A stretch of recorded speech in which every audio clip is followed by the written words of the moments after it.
God blessed Noah and his sons, and said to them, "Be fruitful, multiply, and replenish the earth. The fear of you and the dread of you will be on every animal of the earth, and on every bird of the sky. Everything that moves along the ground and all the fish of the sea are delivered into your hand. Every moving thing that lives will be food for you. As I gave you the green herb, I have given everything to you. But flesh with its life, that is, its blood, you shall not eat.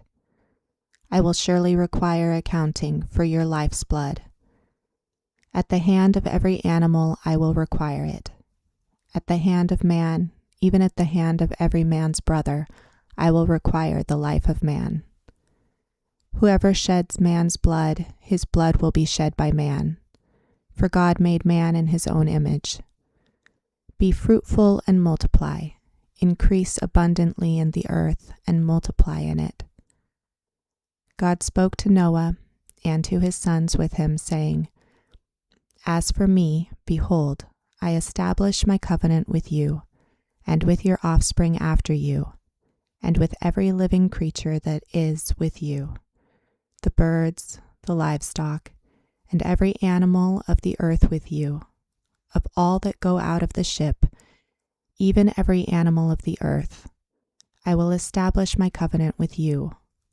All flesh will not be cut off any more by the waters of the flood. There will never again be a flood to destroy the earth."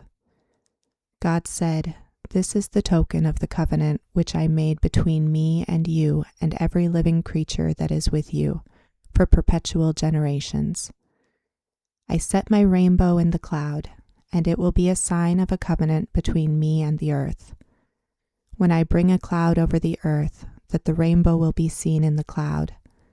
I will remember my covenant, which is between me and you and every living creature of all flesh, and the waters will no more become a flood to destroy all flesh. The rainbow will be in the cloud. I will look at it, that I may remember the everlasting covenant between God and every living creature of all flesh that is on the earth."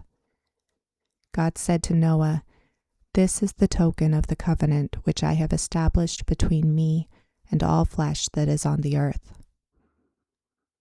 The sons of Noah who went out from the ship were Shem, Ham, and Japheth.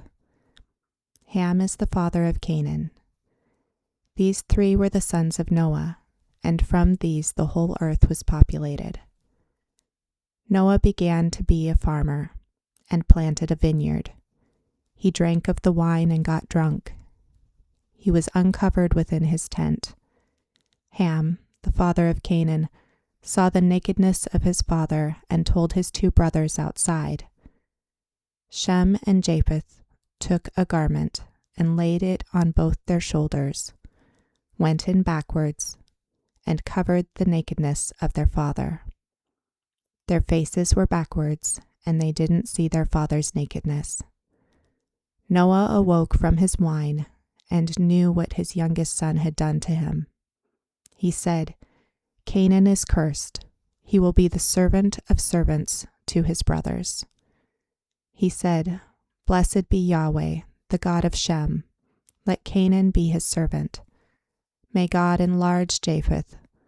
Let him dwell in the tents of Shem. Let Canaan be his servant." Noah lived 350 years after the flood. All the days of Noah were 950 years, and then he died.